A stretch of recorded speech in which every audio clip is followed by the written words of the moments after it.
Bon les amis, faisons un petit peu le point de ce qui se passe au Moyen-Orient là. Là ça y est, ça monte en escalade. Rappelez-vous ce que je vous disais hier.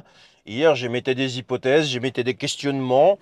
Est-ce que c'est véritablement une attaque qui vise que le nucléaire iranien ou alors on est au-delà avec une tentative de décapitation du régime pour changer de régime en Iran? Et ces hypothèses-là, bon, pour l'instant, je me disais hier, c'était trop tôt pour en tirer des conclusions. C'est en train de changer. Vous allez voir pourquoi dans cette vidéo que je vous demanderai de partager, s'il vous plaît. La deuxième question que je me posais, est-ce que ce conflit ne va pas déborder et devenir un conflit régional, voire même plus?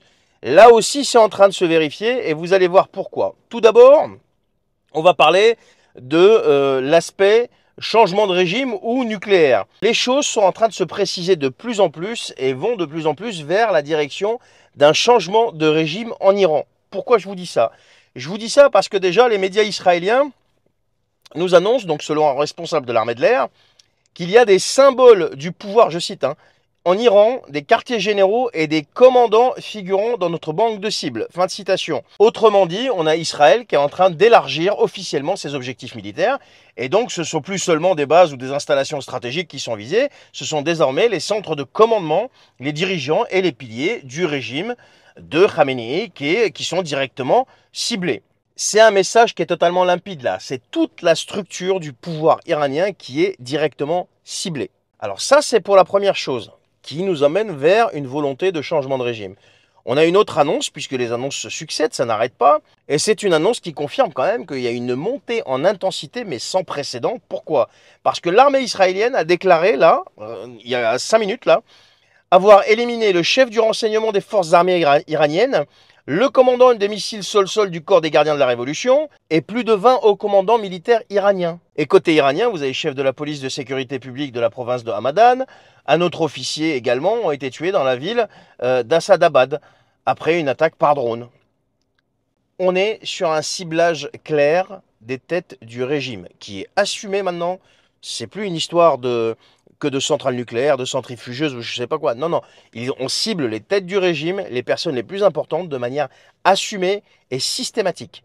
Israël frappe aujourd'hui au cœur de la chaîne de commandement.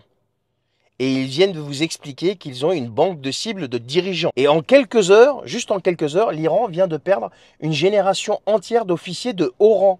Donc ça, c'est pour le côté volonté d'en finir avec le régime. Maintenant, au niveau de l'élargissement du conflit de manière régionale. D'après les médias iraniens, donc on a Téhéran qui avait averti les États-Unis, le Royaume-Uni, la France, qu'ils viseront leurs navires, leurs bases militaires dans la région si jamais ils prêtaient main forte à Israël. Bon, donc ça c'est la première chose. Et dans la foulée, on apprend quoi?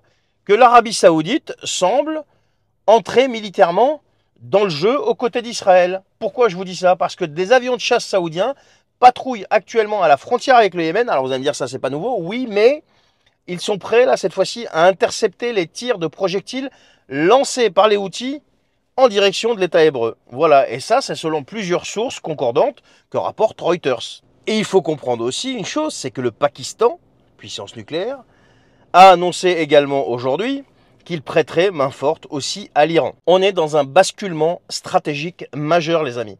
On est dans un tournant historique entre les alliances, ce qui m'amène à dire que les choses sont en train d'avancer en direction d'un conflit plus généralisé et régional. Donc, pour répondre à mes interrogations d'hier quand je vous ai fait la vidéo, est-ce que c'est une volonté d'en finir avec le nucléaire iranien uniquement, ou plutôt derrière ça se cache une volonté d'éliminer stratégiquement le régime actuel en Iran? La réponse, bien sûr, semble être oui. Et est-ce que le conflit va se généraliser au niveau de la région, va se propager dans la région? Pour l'instant, on ne peut pas dire oui de manière catégorique, mais il semblerait que ce soit en train de prendre cette direction. Voilà les amis, un petit point de situation sur ce que je pense de tout ça. Restez connectés, je vous souhaite une bonne journée et à la prochaine.